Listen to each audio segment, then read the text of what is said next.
Good morning. Today's date is March 16th, 2006. My name is Richard Nicholas, and today I'll be conducting an oral history interview with J Seckler.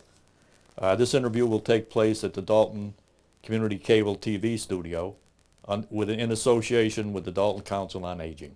Good morning, Don. Good morning, Dick. Would you please state your full name, and would you spell your last name for me? Donald Joseph Seckler, S-E-C-K-L-E-R. Very good. Where do you presently live, Don? Pittsfield, Mass. And could you give us your date of birth and where you were born? October 5th, 1923, in Pittsfield, Mass.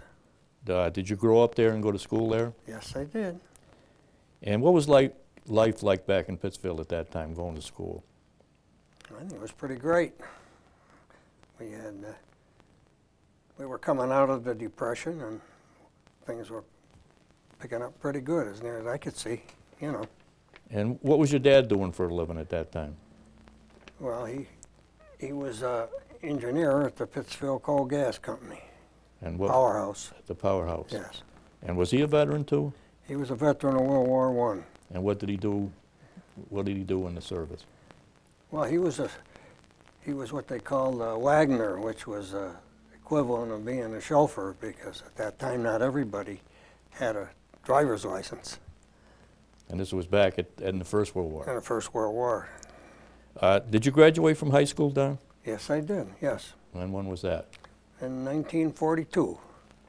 And what did you do after you finished school?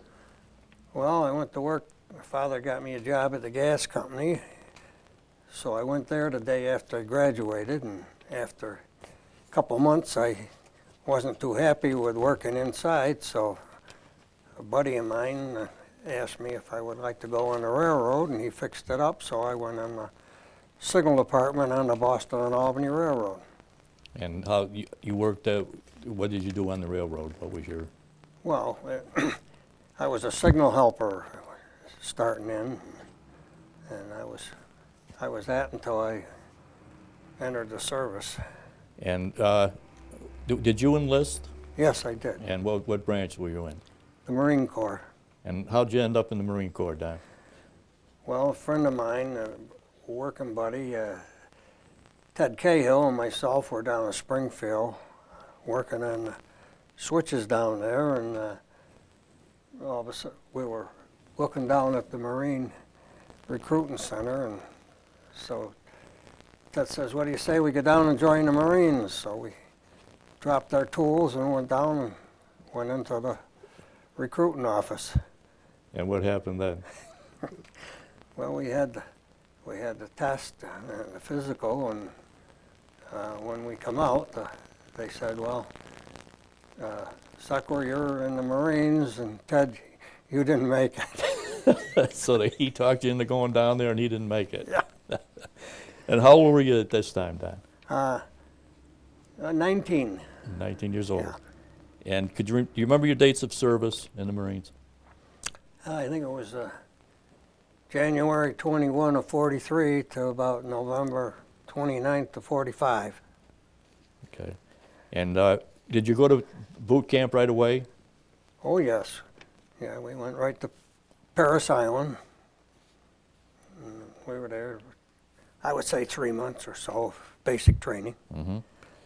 And can you describe your first few days there? What was that like? Well, it was kind of a shocker. You got your hair cut and all the physicals they put you through, and shots, and you know, it was a different type of a... And what was your barracks like? Can you tell us, describe that? Oh yes, we had Quonset huts, rows and rows of Quonset huts, and you know, I'd say there was probably, I don't know how many people there were in the platoon, but that's the way they, when you went to Parris Island, that's the way they put you in a platoon. Mm-hmm. So that's... And how were your barracks heated, Don? With a coal stove.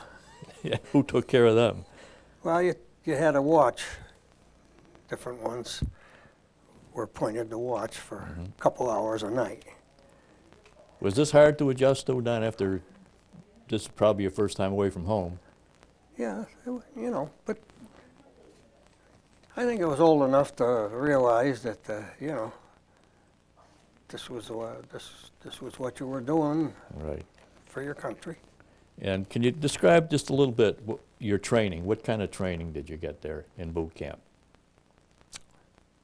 Well, we had close order drill every day on the parade ground, and you know, we went on a few hikes and excursions around the base. And once, I think on Sunday, you were allowed to go to the PX, and you were allowed to go to church. And other than that, it was pretty How about the much rifle range? You end up on the rifle range? had to go to the rifle range for 2 weeks and qualify on the M1 and a few other weapons, 45 pistol, and they did show us a machine gun. Do you remember your instructors at all? I can vaguely remember a couple of them.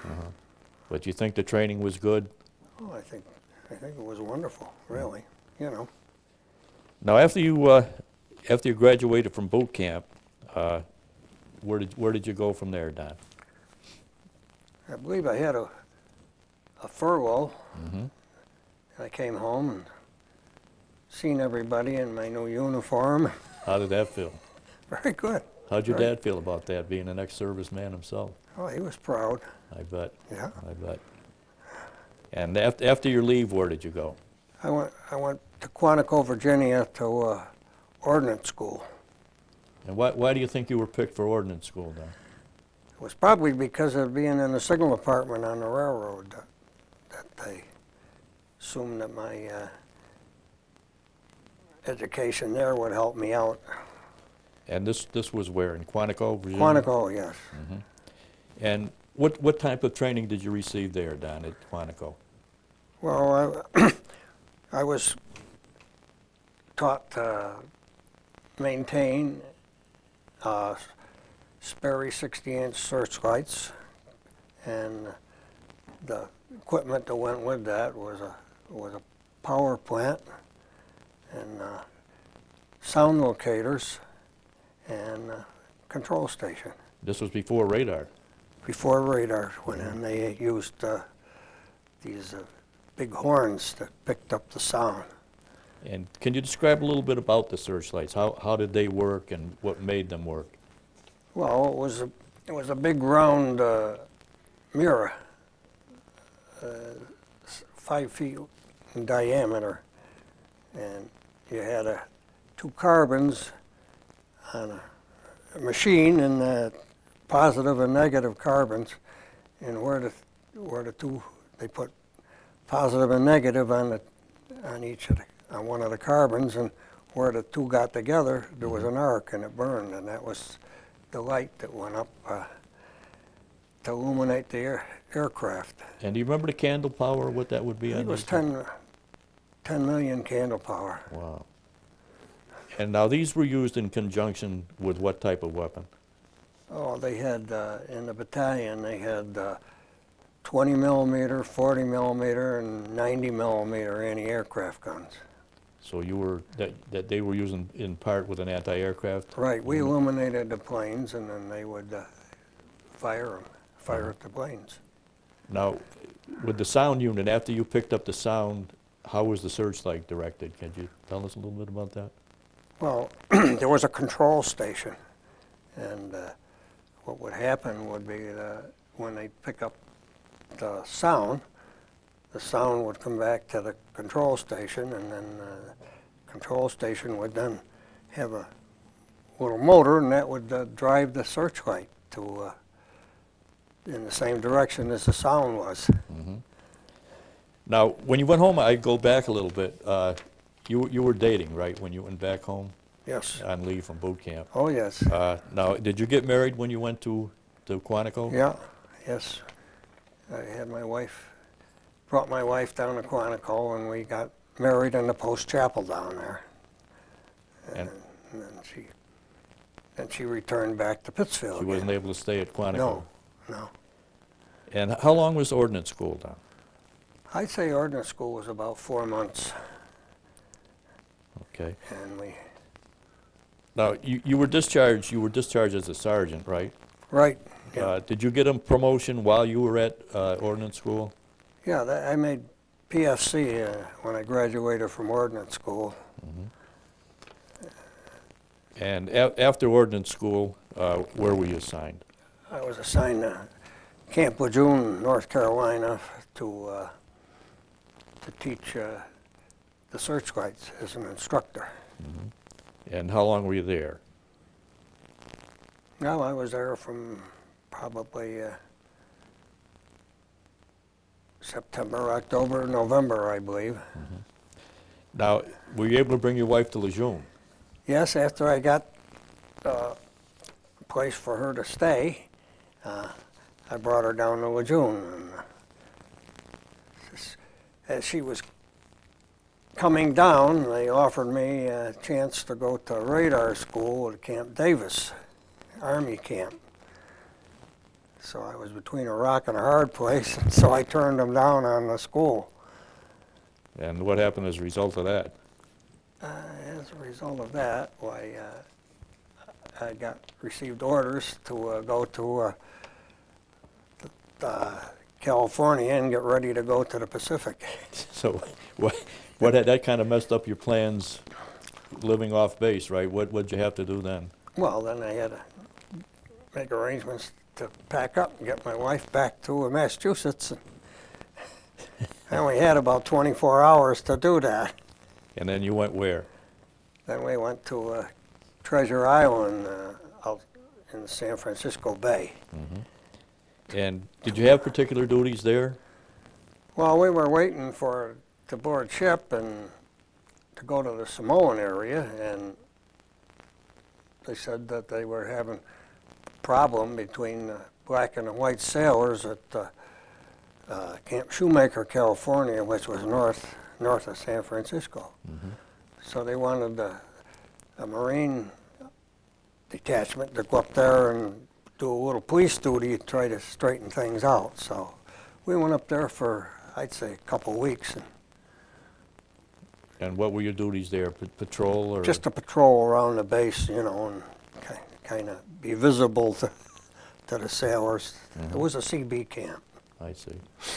And there was no trouble while you were there? Things had quieted down? Things had quieted down, but before we got there, they'd found some guys that I guess they had their throats taken care of. So, but the problems were over by the time Yeah. the Marines got Yeah. up there. After Treasure Island, where'd you go, Don? Well, we got on board ship and went to, we ended up in Pango, Samoa, American Samoa. Do you remember the date that you boarded the ship? Yes, it was December 31st, 1943. New Year's Eve. Yeah, we went under the Golden Gate on New Year's Eve. Right. Do you remember what kind of a ship you sailed on? Yes, it was a Liberty ship. And you remember the name? Yes, it was the SS Elihu Thompson. And that took you to Samoa? It's to Samoa, right. And you told me before there was a story about the ship after you got off? Yeah, after I got an old newspaper from Honolulu, and it told how the ship had been hit a landmine after it left Samoa. And were there casualties as a result of that? Yeah, I believe they said there was 22. I guess it was about 11 of them that got damaged on that. And when you got to Samoa, you were assigned to a certain outfit there, right? There was a staging area for a... Well, we were just waiting to get transportation to go up to to join the 5th Defense Battalion. Right. And what happened at Samoa, though? You weren't there very long, were you? No, we were only there, I don't know, roughly probably 2 weeks. And do you remember the island you went to, the small island? Yeah, it was what they call the island of Funafuti. It had an airstrip on it, and the fifth was protecting that island from the airstrip from enemy bombing. Japanese airstrikes? Yes. Uh-huh. So they had been there the outfit had been there for 22 months. Right, so you got a pleasant surprise after you got there, right? Yes, they were loading another ship to go to back to Hawaii for a rest camp. So I joined the outfit at the same time that they were going back to Hawaii. And you went back there with them? I went back there with them. And where'd you go in Hawaii, then? We ended up on the island of Kauai. Mm-hmm. And can you describe some of your training there? Well, it was supposed to be a rest camp, but we were actually training for another engagement, and so we did the usual night. Naturally, our outfit was a night Right. thing, so usually, 3 or 4 nights a week we'd be out along the ocean training to illuminate planes, and Right. that's And you must have had some free time there, too, and it must have been pretty good duty in Hawaii, wasn't it? was wonderful. Yes, the battalion had different luau's on the beach at different times, and they had, when we had time off, we would go to the ocean, and then there was a canyon, Waimea Canyon on that island, which was probably second to Grand Canyon. So we used to drive up there and have different parties, battalion to put them on. Right, so that wasn't too bad there. It was a very nice time. And how about, did you meet any old friends there? Yes, I met a friend I knew in school, Dick Beitzel, and then there was 2 other fellas. He introduced me to 2 other fellas from Pittsfield. There was Donald Green, who I had known before, and a fellow by the name of George Hover from Pittsfield. So there was actually 4 of us from Pittsfield in that Like 5th Defense Battalion. Like a reunion. Yes. Great. And when did you leave Hawaii? Well, I guess we left in the latter part of March. Mm-hmm. And did you have, where did you go? You didn't go right out to sea, right? Where did you go? Well, when we left Kauai, we went over to Pearl and got in a convoy, and then the convoy headed across the Pacific. And by that time, I guess we knew we were going to Okinawa because they had just landed in Okinawa. Right. So we did make one little stop someplace, probably Guam. And what was going on there? Not much, only they let us go ashore and have a couple beers at the PX. And when did you arrive at Okinawa? I believe I got in Okinawa around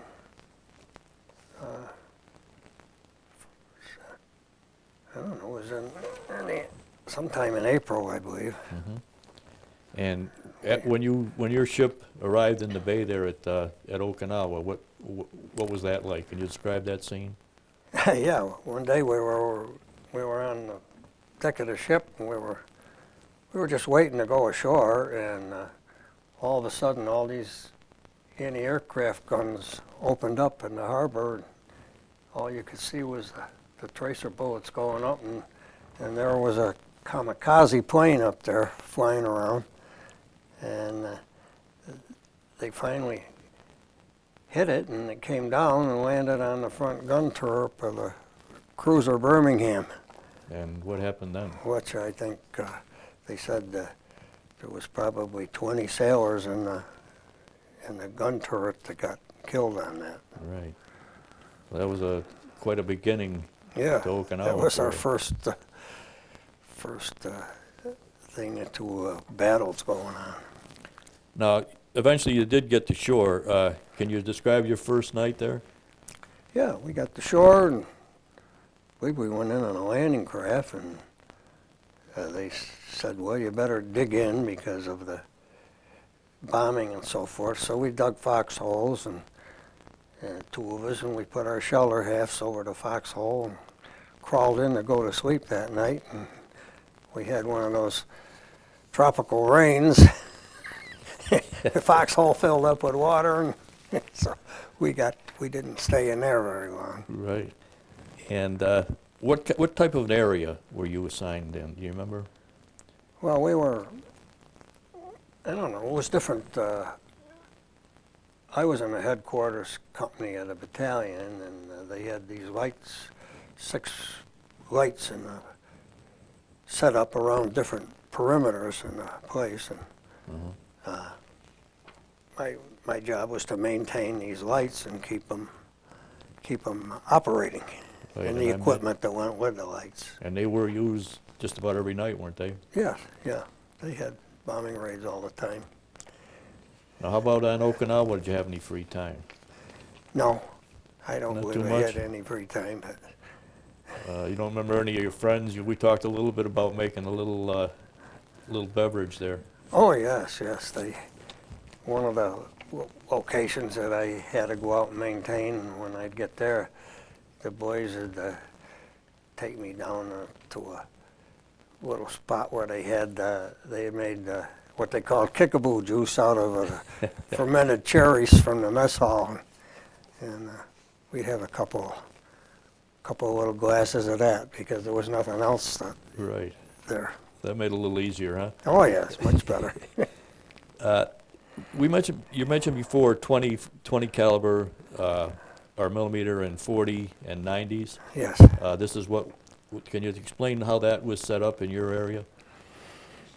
Well, they had lights for the different guns, for the different companies, and so each one had a couple searchlights, and the lights there would illuminate for those particular guns when a bombing raid would come over. Now, there was one particular bombing raid that you were involved in. Is that correct? Can you tell me about that? Well, they one of the bombing raids landed in an Army ammunition dump, and the dump caught on fire, and so lieutenant and a platoon sergeant and myself ran down and put out the fire in the ammunition dump, which had C2 in it, which was an explosive. Right. And you received the commendation for that, didn't you? Yes. Would you mind if I read the citation? Yes. Yeah, you can go ahead and read it, I guess. Okay. To Corporal Donald S. Seckler, United States Marine Corps, and this is from Headquarters Fleet Marine Force in the Pacific. Citation: for meritorious and efficient performance of duty while serving in a searchlight platoon with the Marine Anti-Aircraft Artillery Battalion on Okinawa on June 9, 1945. Corporal Seckler, on his own initiative and without regard for his own safety, volunteered to assist in extinguishing a fire resulting from enemy bombing. When one of 12 bombs falling in and around the platoon command post area hit a bunker of high explosive chemical mortar shells, setting them on fire, he aided in extinguishing the fire by shoveling dirt on the blaze. Not only was the surrounding ammunition dump saved, but also 6 searchlights, 6 generators, and 3 radar units, all of which were pooled within 50 yards of the bunker. His conduct throughout was in keeping with the highest traditions of the United States Naval Service. And it's signed Roy S. Geiger, Lieutenant General, U.S. Marine Corps. That was quite a job. Mhm.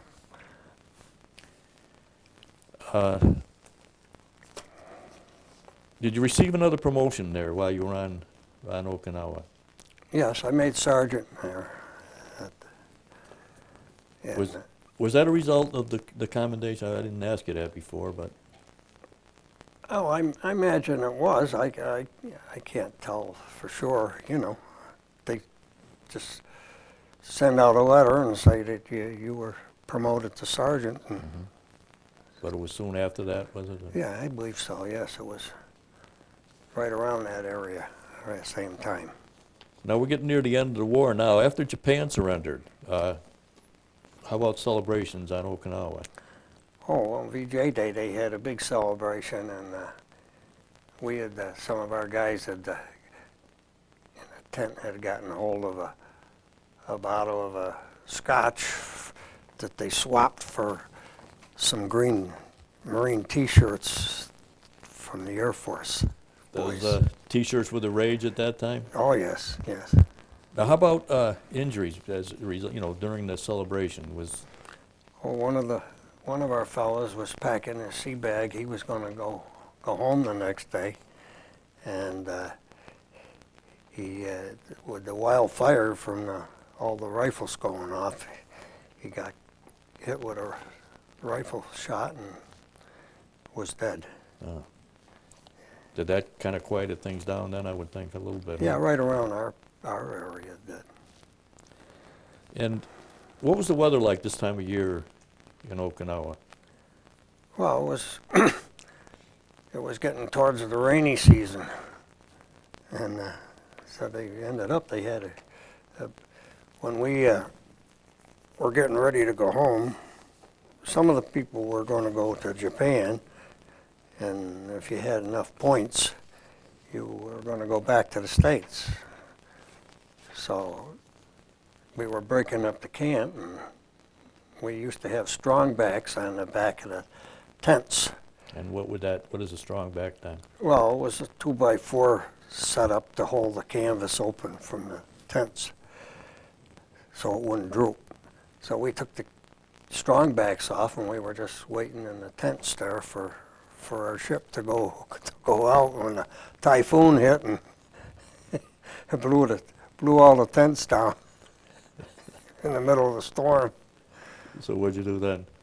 Yeah, I tried to look around and find a place that was dry and couldn't, so I went back to picked up the side of the tent and went in and laid on my wet bunk. I forgot to ask you, and you had told me before, if we can go back just a little bit, talking about the weather reminded me. You told an interesting story about some equipment you had been advised to buy because you needed on Okinawa. Yes, when I was still in Hawaii, one of the fellows that had been out before said, you know, you ought to get yourself a pair of boots to wear. So I had a locker box full of tools so I bought a pair of boots when I was in town in Hawaii and put them in the locker box. So when we got set up in Okinawa, it rained all the time, and there was probably 4 to 6 inches of mud on top of the ground all the time. So I got into my locker box and put on a pair of boots, and I always had nice dry feet, and everybody else was having the soles sucked off of their shoes from the mud. So when I'd get in bed, when I go in my sack at night, somebody else would jump into the pair of boots and wear them for the night. Made you a pretty popular guy out there, huh?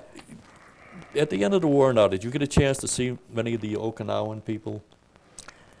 No, I never got really mixed in with the local people there. You know, we were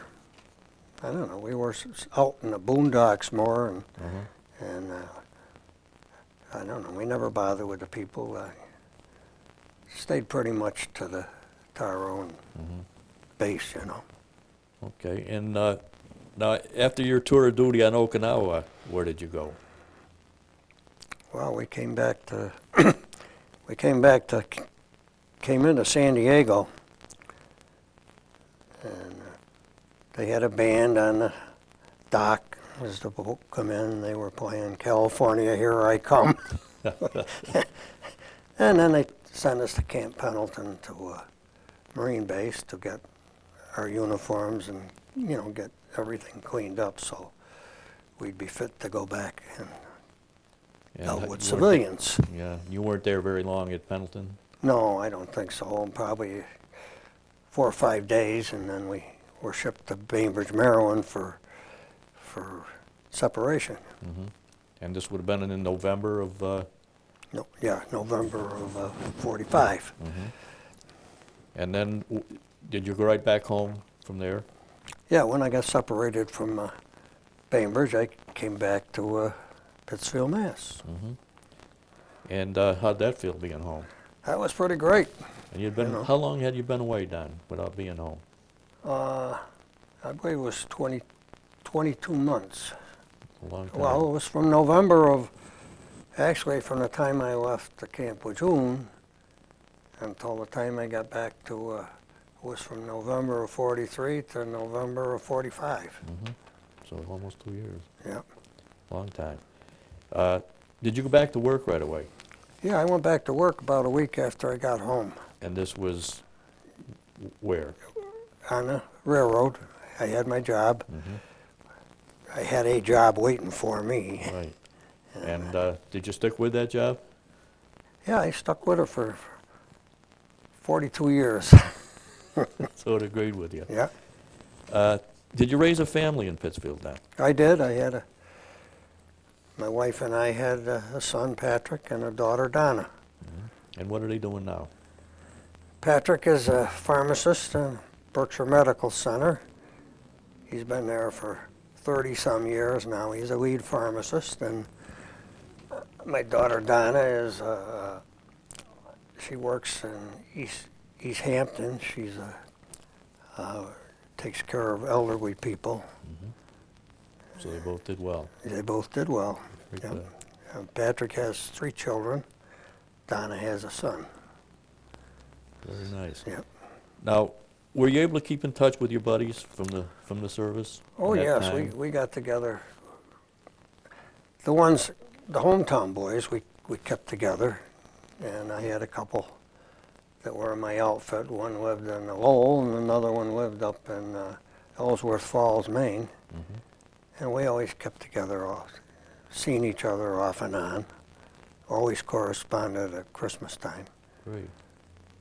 So there's one of them still left. All my buddies from around Pittsfield are gone. Mhm. Whatever happened to your pal Cahill there that talked you into going to Marines and he didn't make it? Teddy, he was so mad that he couldn't get in the Marines that he a few weeks after I left, he went down to the Army and said I enlisted right in the Army. And where did he end up going? He ended up going to England and Germany. Mhm. So he served in Europe? Yeah, and he belonged to he got in a VFW. He was one of the builders of the new home on Linden Street. Mhm. Now, did you join any organizations, veterans organizations yourself? Oh yes, I joined. My wife's uncle was a charter member of the VFW post in Pittsfield, and so as soon as I got home, he come right after me to join the VFW. So I joined the VFW in '46, and then they were also forming a detachment of the Marine Corps League, so I joined that too. Mhm. And did you hold offices in that? Yeah, I was the adjutant in the Marine Corps League. And there's not too many left, is there, from World War II in your league? No, I believe there's only 2 of us left now. 2 active Right. boys anyway. Right. You spent some time in the service, quite some time. Do you think that had a positive or a negative effect on your life, Don? Oh, I'm sure it had a positive effect on my life. Taught you to be I don't know, be a good citizen and You were relying on yourself? yeah, be self-sufficient. I never had I knew it was, I would say it was very good. Mhm. Everybody should have had it. Now, I know you have some mementos and some photos we want to talk about, so why don't we go and do that right now? All right. Well, you going to say this is the Yeah, I'll picture or say- me? I'll- Okay, Don, can you explain the picture we're looking at now on the screen? Yes, that's a picture they took when we graduated from boot camp. And that's you? That's me. Okay, good picture. It was me.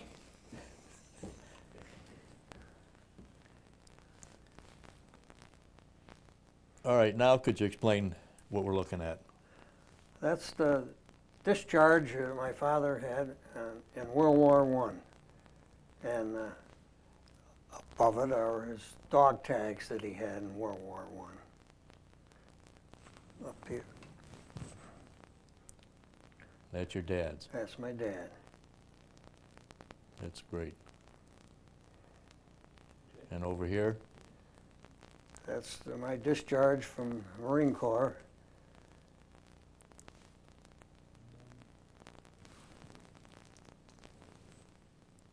And those dog tags are yours? That's my dog tags, and this is a song. This was an Army songbook that my father had when he was in World War I. That was issued to him? It was issued to him, yeah. That's great. Okay, now I'm going to put a memento up here now. What is this, Don? That's the article on the ship. That's the ship that I went to Samoa on, and the article tells about how the ship struck a mine and in the Pacific. And that's the ship we talked about earlier? That was the ship we talked about. Okay. Now I'm going to take this one out.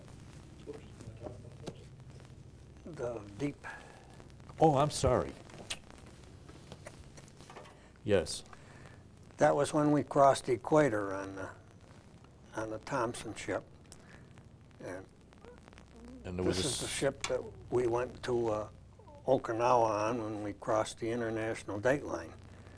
And they had a little ceremony celebration for that? For both of those. That's very nice. Okay.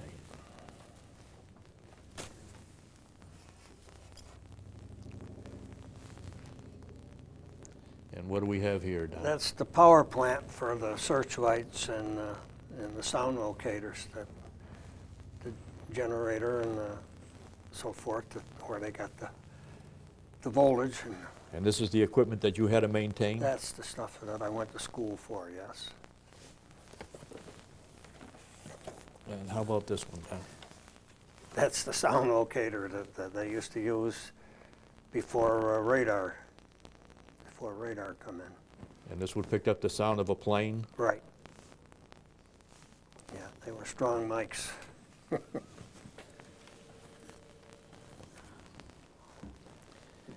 Okay, and how about here?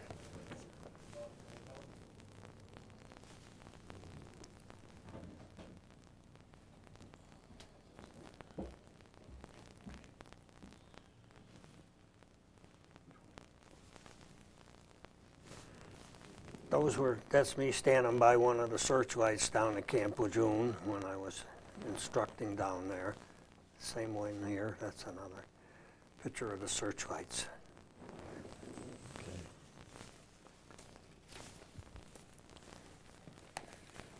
Now, we have a picture of an atoll here, Don.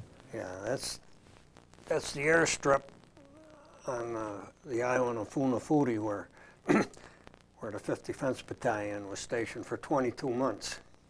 You can see it wasn't a very big island there.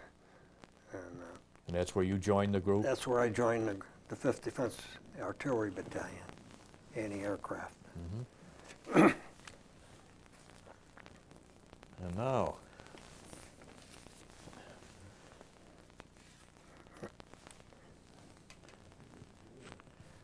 that's the label off the bottle of whiskey that we used to celebrate the VJ Day. that you swapped for the Okinawa. t-shirt? We swapped for the green T-shirts. Very good. Okay, Don, I know this picture has a lot of sentiment with it. Could you explain? Yes, they're all my buddies that I had. This is Ted Cahill, who joined the Marines with me but didn't make it. This is George Mitchell, George was at Guadalcanal, and he got a field commission there at the canal.